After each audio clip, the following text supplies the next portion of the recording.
To your right, at the bridge end of the Empire Hotel, is the entrance to the Guildhall Market. It's comprised of stalls selling a large variety of goods, and it's only fair to warn you that few people leave the market without spending money.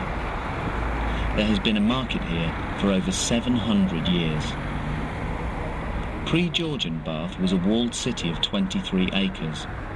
The only medieval gateway left to us in Bath can be seen by going through the walkway to the left of the market entrance.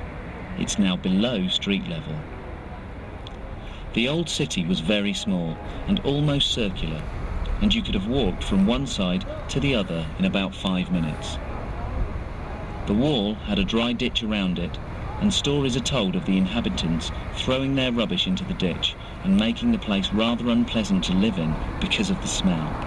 Wives, and we are seriously thinking of bringing it back, so beware.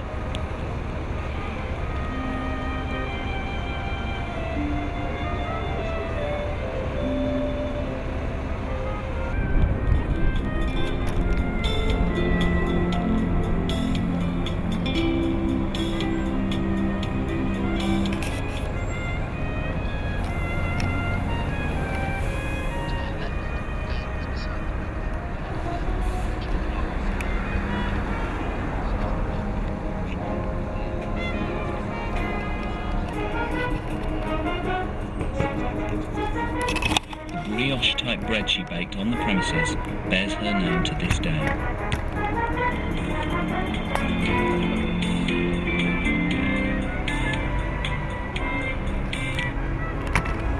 We are about to enter Pierpont Street, and the second house on the left was, for a short time, home to one of England's naval heroes, Horatio Nelson. He may only have resided here for 4 months, but that makes the young captain son of Bath.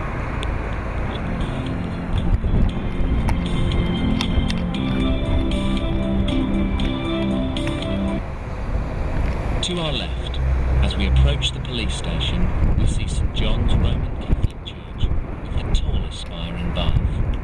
In front of us, we see Bath Spa Railway Station, built by one of the greatest engineers of the Victorian era, Isambard Kingdom Brunel. The GWR, Great Western Railway, locally known as God's Wonderful Railway, reached Bath in 1840 from Bristol. The station buildings were constructed from the stone found during the construction of the Box Tunnel, Brunel's method of connecting Bath with London through the southern hills of the Cotswolds. At just under 2 miles, it was the longest tunnel in England. Passengers were worried about passing through it, fearing that they may suffocate during the journey. GWR issued a statement saying that there was no fear of suffocation, and that the smoke that would be experienced while passing through the tunnel was very good for you, especially if you suffered from asthma. So you can see, exaggerated claims are not new.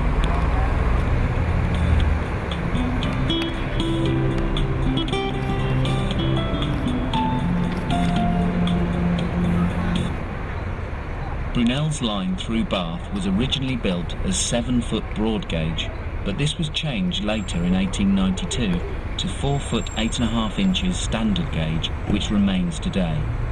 Bath Spa Station was opened in 1840 when the railway arrived from Bristol, entering the city of Bath over a 73-arch viaduct.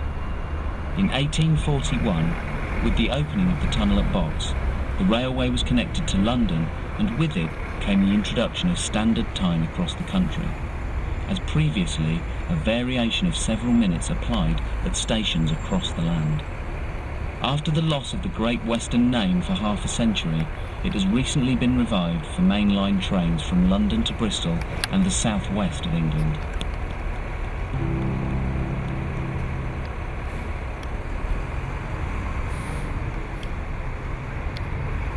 Whether visiting in summer or winter, the streets of Bath are brightened with bubbling fun and vibrant colour, provided by the bizarre street entertainers and ingenious buskers. The city also has a full and diverse festivals programme, ranging from the International Music Festival in May to the famous Christmas market.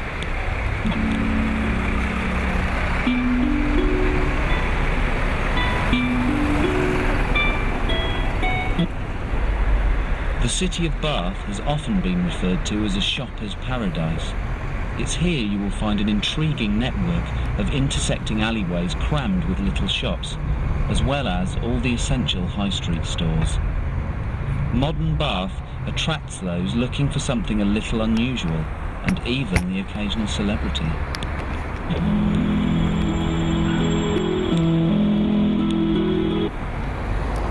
To our left we now see the elevated railway of Brunel with its castellated towers. The trains, having left Bath Spa station, make their way to Bristol, 12 miles away. Below the railway we see the River Avon.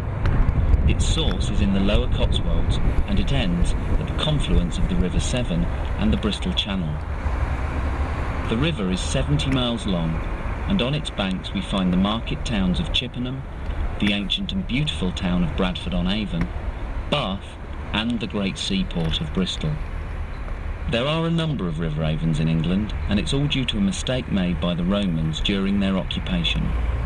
They were very sophisticated and had individual names for their rivers and assumed everyone else did too. Not so. The Celtic name for a river was Avon, so whenever the Romans asked the name of the river, they got the same answer, Avon. So River Avon is actually River.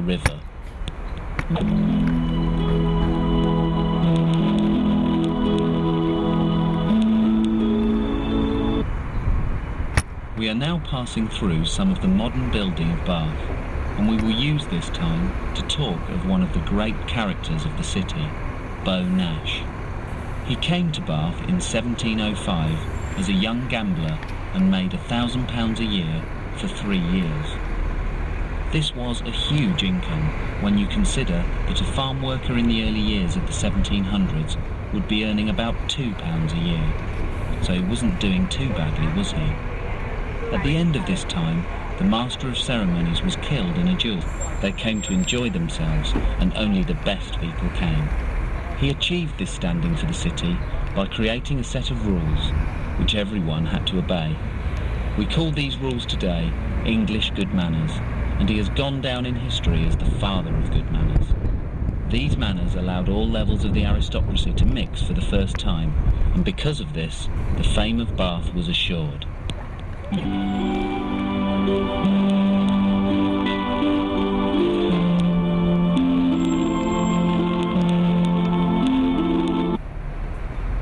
In recent years, visitors to this spa town have been unable to bathe in the thermal hot waters, but 2006 saw the opening of the Thermae Bath Spa project.